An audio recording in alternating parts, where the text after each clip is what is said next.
এইটা বলবার জন্য আজকে আমার এখানে আসা। আশা করি এটাকে আপনারা একটু গুরুত্ব দেবেন। মানে অন্যান্য রাজনৈতিক কর্মসূচির বাইরেও,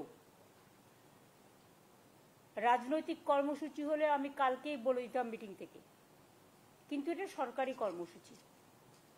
আগেও আপনারা দেখেছেন যে আমরা দুয়ারে সরকার প্রকল্প করেছি এবং দুয়ারে সরকার প্রকল্পে আমাদের প্রায় 10 কোটি মানুষ অংশগ্রহণ করেছেন এবং তাদের 90% কাজ কমপ্লিট হয়েছে,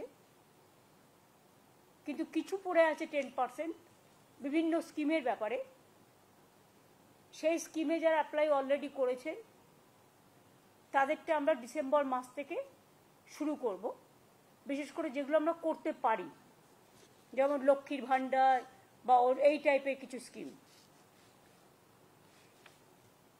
এবারে আমরা যেটা করব, দুয়ারে সরকারে আমরা দেখেছি প্রচুর মানুষ এসছেন, প্রায় 10 কোটি মানুষ, এবং তারা কিন্তু অনেক কাজ পেয়েছেন।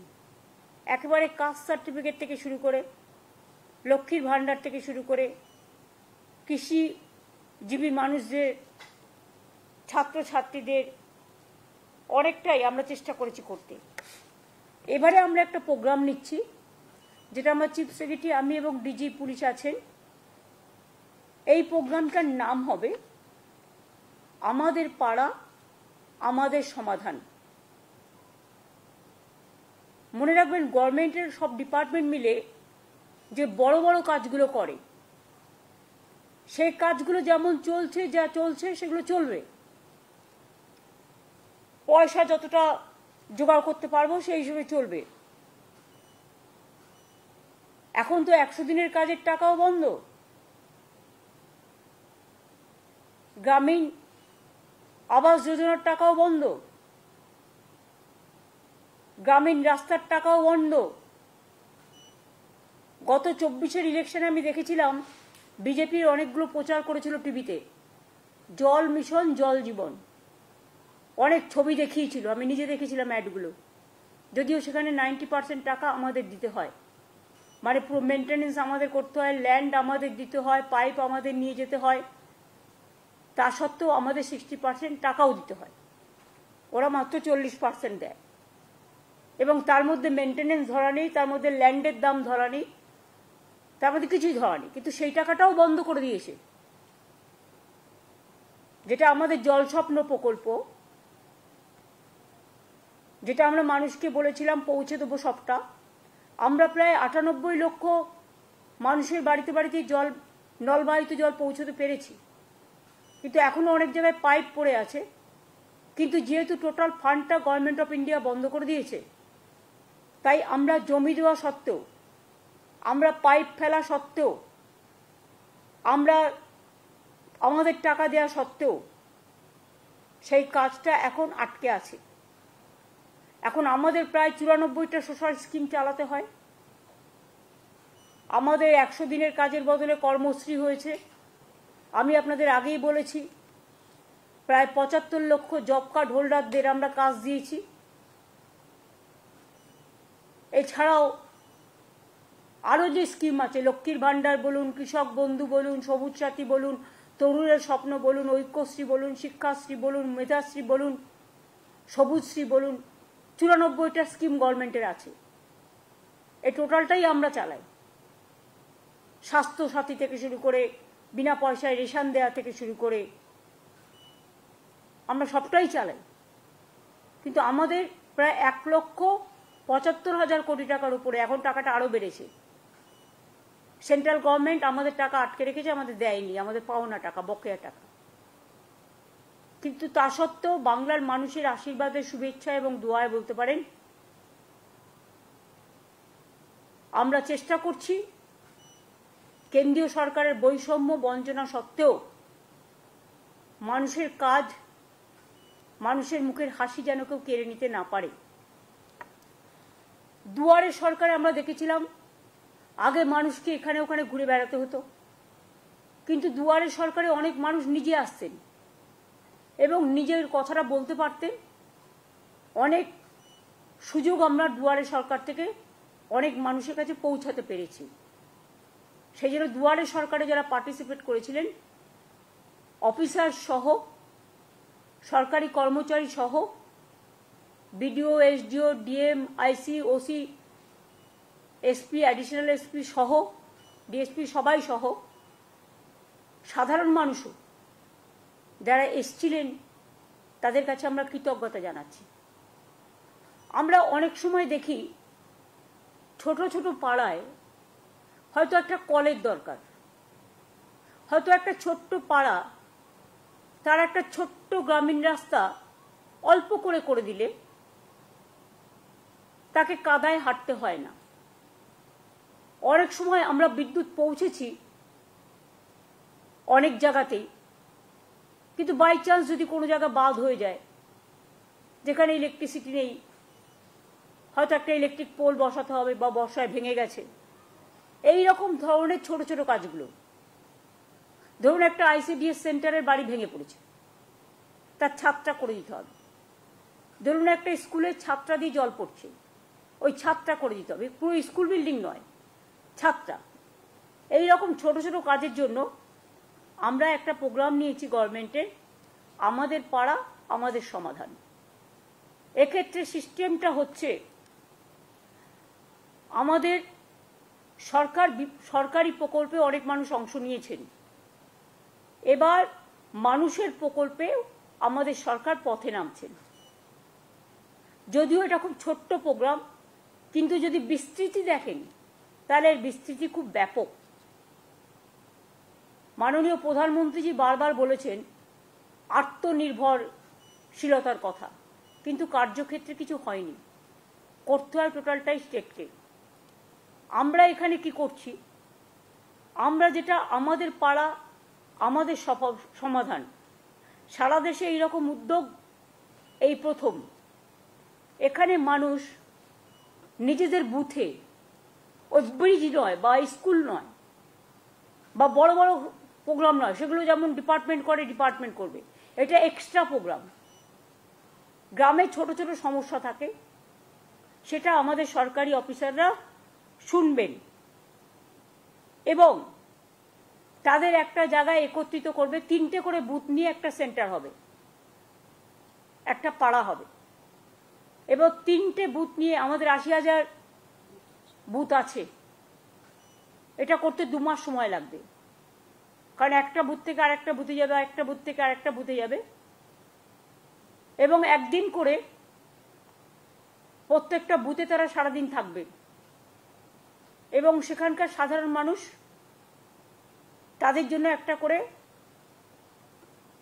জায়গা থাকবে, সেখানে এসে তারা তাদের গ্রামের সমস্যা জানাতে পারে। এটা গ্রামের সমস্যা, এবং সেক্ষেত্রে আলোচনা করে সরকারি অফিসাররা ঠিক করবেন কতটুকু আমরা করতে পারি। বড় প্রোগ্রাম নয়, এটা কিন্তু ছোট। আমরা স্মল ইজ বিউটিফুল, স্মলে চলে যাচ্ছি, গ্রামের অন্দরে, মাটির অন্দরে। সমস্ত কাজই হবে স্বচ্ছতা বজায় রেখে, নিরপেক্ষতা মেনে, অনলাইন পোর্টালের মাধ্যমে, কিন্তু মানুষ নিজের সমস্যা নিজে জানাতে পারে, নিজের কাগজ নিজে জমা দিতে পারে। আমরা যেটা বলতে চাই যে আমাদের অফিসাররা তাদের সাথে আলোচনা করবেন, 3টে বুথ নিয়ে একদিন করে ক্যাম্প হবে পাড়ায় পাড়ায়, মানে 3টে বুথ নিয়ে আমাদের 80,000 বুথ আছে, এবং এখান থেকে কথাগুলো শোনার পরে আমরা একটা ফান্ড স্যাংশন করছি। এত সমস্যার মধ্যেও একটা বুথের জন্য আমরা এর জন্য ছোট ছোট কাজ করার জন্য 10 লক্ষ টাকা করে স্যাংশন করব। তার মানে এখানে প্রায় 8,000 কোটি টাকার উপর সরকারের খরচা হবে, এবং এর ফলে একটা গ্রাম একটা বুথ নিয়ে হয়, আপনারা জানেন, তার কিছু ছোটখাটো সমস্যা থাকতেই পারে, কিন্তু যে ছোটখাটো সমস্যাগুলো হয়তো পঞ্চায়েত স্তরেও তারা পায় না, সেক্ষেত্রে পঞ্চায়েত যেমন কাজ করছে করুক, গ্রামসভা যেমন কাজ করছে করুক, জেলা পরিষদ যেমন কাজ করছে করুক, মিউনিসিপ্যালিটি যেমন করছে করুক, কিন্তু এটা আমরা পশ্চিমবঙ্গ সরকার আমার পাড়ায় আমার সমাধান এই প্রোগ্রামটা করছি। এটা শুরু হবে 4ই আগস্ট থেকে, সরি 2 আগস্ট থেকে, মানে ফ্রাইডে থেকে, স্যাটারডে থেকে হবে। মানে এই শনিবার তো হবে না, 27শে জুলাই, নো, নেক্সট পরের শনিবার থেকে। এটা হচ্ছে রাজ্য স্তরে এর জন্য একটা টাস্ক ফোর্স হবে, তার দায়িত্বে থাকবেন চিফ সেক্রেটারি নিজেই, ফাইন্যান্স সেক্রেটারি ও অন্যান্য দপ্তরের ইম্পর্টেন্ট যারা এইসব কাজ রিলেটেড তাদের নিয়ে চিফ সেক্রেটারি মাথায় থেকে একটা টাস্ক ফোর্স তৈরি করবেন যারা এটাকে মনিটরিং করবে। আর সেম টাস্ক ফোর্স ডিস্ট্রিক্ট লেভেলেও সিএস তৈরি করে দেবেন, সেখানে যারা মনিটরিং করবে, এবং পুলিশ তো সাথে নিশ্চয়ই থাকবে, কারণ ল অ্যান্ড অর্ডার তো তাদের দেখতে হয়। আমরা এই জন্যই প্রোগ্রামটা করছি যে ছোট সমস্যাও কিন্তু অনেক সময় মানুষ খুশি হয়, তাদের কথা কেউ শুনছে, তাদের পাড়াটাকে কেউ মাথায় রেখেছে, তাদের গ্রামটাকে কেউ মাথায় রেখেছে। এই সুযোগে গভর্নমেন্ট একটা 80,000 বুথে পৌঁছে যাওয়ার চেষ্টা করবে। 2 মাস টাইম দেওয়া হচ্ছে, মাঝে পুজোর সময়টার জন্য 15 দিন ছুটি থাকবে, সেই 15 দিনটা আমরা পরের দিকে বাড়িয়ে দেবো, কিন্তু আমরা বুথটাকে কমপ্লিট করব। এই প্রোগ্রামটার জন্যই ওপর থেকে নয়, নিচ থেকে মানুষের কথা শোনা এই প্রোগ্রামটার আসল উদ্দেশ্য, তৃণমূল স্তরে গিয়ে। এবং পাশাপাশি দুয়ারে সরকারও হবে। কেউ যদি দুয়ারে সরকারে নাম লিখিয়েছেন এখনো পাননি, যেটা আমরা করতে পারি, সেগুলো আমরা ডিসেম্বর জানুয়ারিতে করে দেবো। যেমন লক্ষ্মীর ভাণ্ডার সহ কিছু আছে নতুন এসছে, কাস্ট সার্টিফিকেটের ব্যাপার আছে, কোর্টে কেস আছে আপনারা জানেন, এইসব নানা রকম টাইপের ছোটোখাটো কাজ আছে।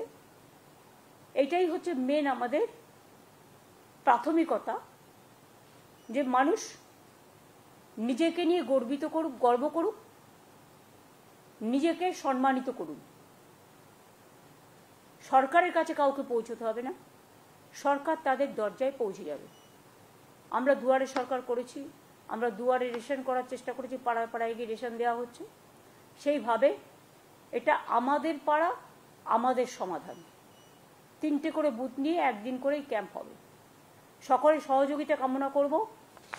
এবং এতে আমি আগেও বলেছি, আবার বলি, 8,000 কোটি টাকার উপর খরচ হবে, সেটা স্যাংশন করা হয়েছে, এবং সমস্ত কাজই শেষ হবে পরিকল্পনা থেকে রূপায়ণ সময় বেঁধে 180 দিনের মধ্যে। মানে এখানে 3 মাস বলছে, কিন্তু আমায় করতে হবে 2 মাস, কারণ আগে আমরা ঠিক করেছিলাম 2টো করে বুথ নিয়ে করবো, এখন আমরা ঠিক করেছি 3টে করে বুথ নিয়ে করবো। সেই জন্য এটা কমে যাবে টাইমটা, 60 দিনের মধ্যে হবে। এইটা হচ্ছে, আমি সিএসকে বলবো আজ থেকেই পরিকল্পনার কাজ শুরু করে দেওয়ার জন্য। এটা আমি সিএসের হাতে তুলে দিচ্ছি অফিসিয়ালি, যদি ওনার কাছে আছে সব। এটা ছিল আমাদের সরকারি প্রোগ্রাম ঘোষণা। এবার আমি সরকারি প্রোগ্রামের বাইরে, যদিও বাংলা রিলেটেড বলেই বলছি, দেখুন কালকেও আলিপুরদুয়ারের একজনের কাছে, এও তপশিলি সম্ভবত, অঞ্জলিশীল নিত্যশীল স্বামী, ফালাকাটা, কিন্তু চিঠিটা গেছে কুচবিহারে ভুল করে, আলিপুরদুয়ারে। এবং 19 আর 25 তারিখে লিখেছেও পুরোটা আসামি ভাষায়,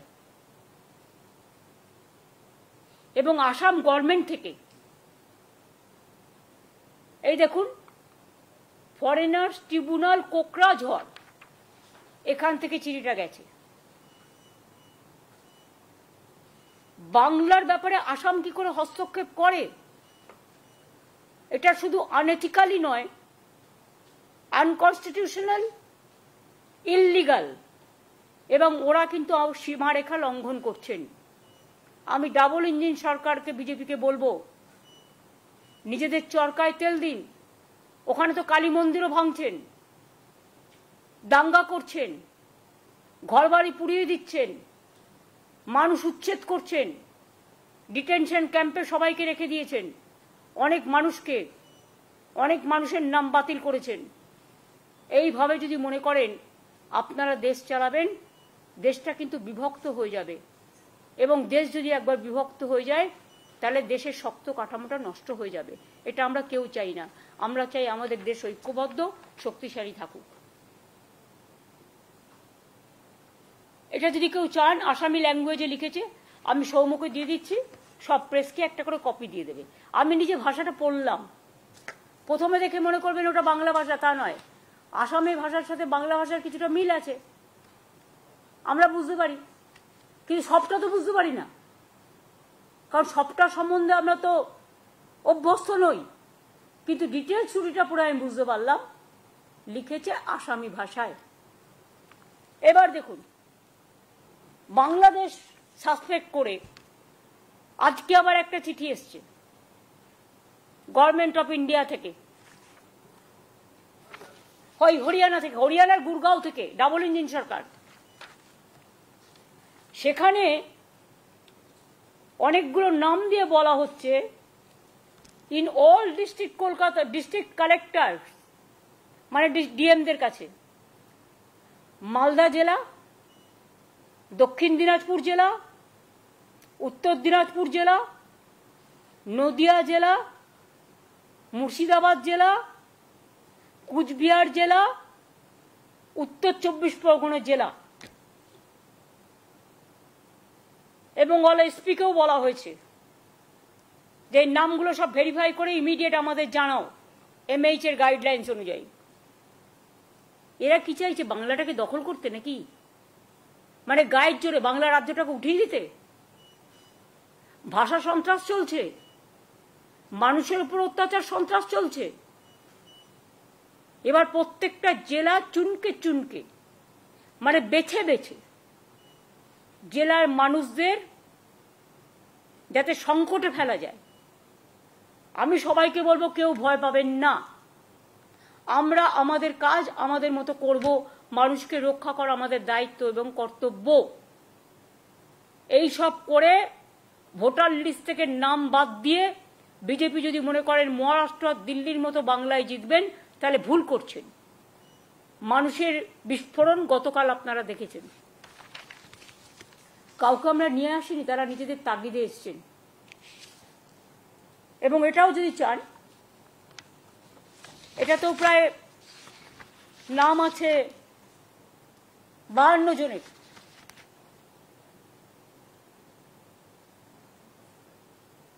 এটা যেহেতু সিক্রেট লেটার আপনাদের আমি দিচ্ছি না, কিন্তু আপনারা যদি দেখতে চান লিস্টটা আমি দেখিয়ে দিতে পারি, আমার কোনো প্রবলেম নেই।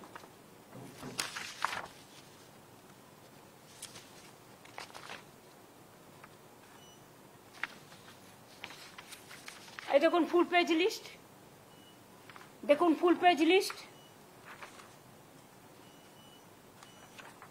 দেখুন ফুল পেজ লিস্ট।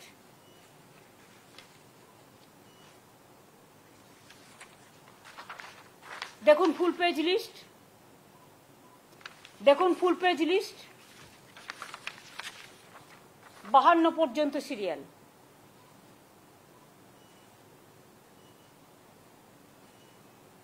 এই যে জেলাগুলো বললাম, সেই জেলাগুলো সব ইনভলভ আছে। এবার মিলন লজ অ্যান্ড ব্যাংকোয়েট হল, নদিয়া জেলার চাকদায় এই প্রথম অত্যাধুনিক স্বাদে সুসজ্জিত ও শীততাপ নিয়ন্ত্রিত মিলন লজ অ্যান্ড ব্যাংকোয়েট হল। আপনার যে কোনো মাঙ্গলিক অনুষ্ঠানের জন্য আজই যোগাযোগ করুন। মিলন লজ অ্যান্ড ব্যাংকোয়েট হল, রঞ্জনপল্লী, চাকদাহ, নদিয়া, রিলায়েন্স ট্রেন্ডসের ঠিক ওপরে মিলন লজ অ্যান্ড ব্যাংকোয়েট হল। আমাদের যোগাযোগ number 7001262902। Milan lodge and banquet হল,